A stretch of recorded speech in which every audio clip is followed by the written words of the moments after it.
दोस्तों, अक्सर कहा जाता है कि समझदार व्यक्ति वही होता है जो बोलने से ज्यादा किसी बात को ध्यान से सुनने में विश्वास रखता है।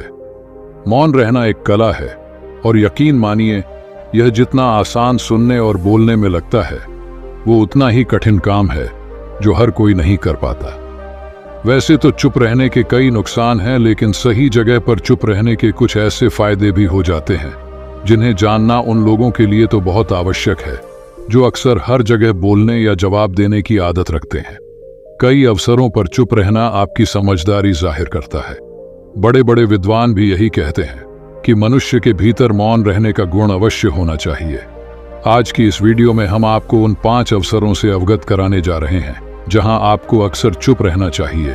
तभी आप एक समझदार व्यक्ति कहलाएंगे और बड़ी से बड़ी सफलता प्राप्त कर पाएंगे। और जानेंगे कि शांत रहने से हमारे अंदर क्या बदलाव आ सकता है। दोस्तों, बिना टाइम वेस्ट किए वीडियो को शुरू करते हैं। एक समय की बात है, संध्या काल का समय था। गौतम बुद्ध अपने सभी शिष्यों को बुलाकर कहते हैं कि कल सुबह सब लोग नदी में स्नान करने के बाद तुरंत हमारी कुटिया के सामने उपस्थित हो जाना। सभी लोग हैरान हो जाते हैं और आपस में बात करने लगते हैं कि हम लोगों ने कुछ गलती की है क्या।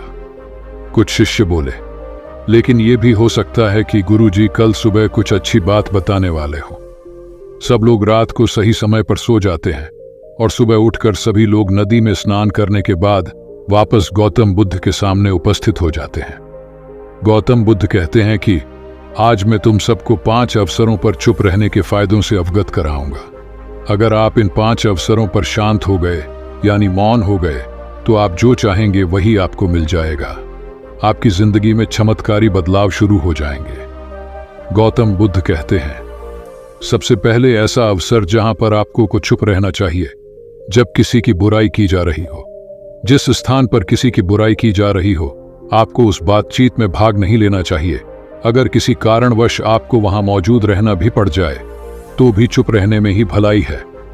किसी की बुराई हो रही हो तो आपको किसी भी रूप में अपनी राय वहां व्यक्त नहीं करनी चाहिए, क्योंकि अगर आपने कुछ कहा तो वह व्यक्ति कल को आपकी बुराई भी उस व्यक्ति के सामने कर सकता है जिसकी निंदा आपके सामने की जा रही है।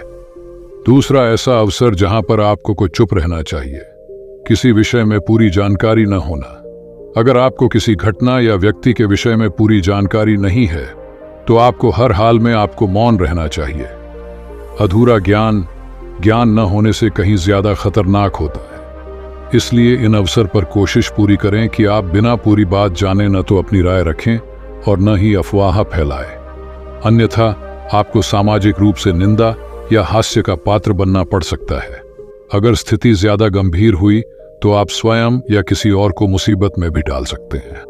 तीसरा ऐसा अवसर जहां पर आपको को चुप रहना चाहिए जब सामने वाला व्यक्ति आपकी बात न समझ रहा हो।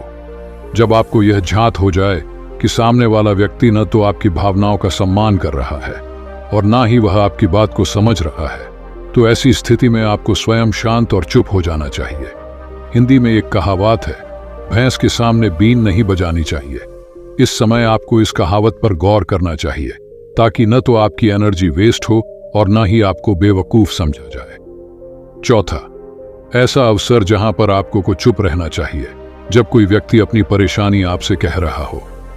जब कोई व्यक्ति आपके सामने अपना दुख या परेशानी लेकर आता है तो आपको उसे पूरी तरह सुनना चाहिए।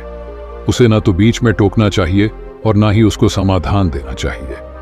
हो सकता है वह केवल आपके सामने अपनी समस्या रखकर दिल हल्का करना चाह रहा हो।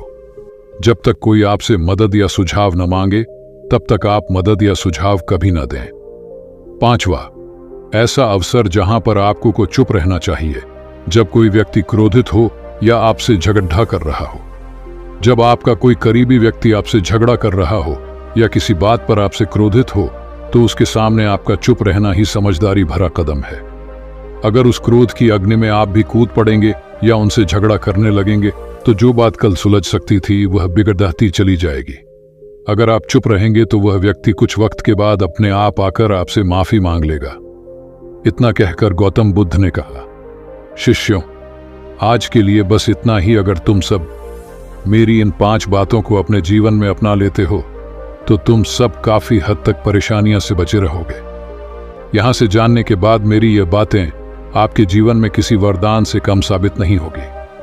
दोस्तों, मुझे उम्मीद है इस वीडियो से आपको बहुत कुछ सीखने को मिला होगा। ये कहानी आपको कैसी लगी कमेंट्स करके ज़रूर बताएं।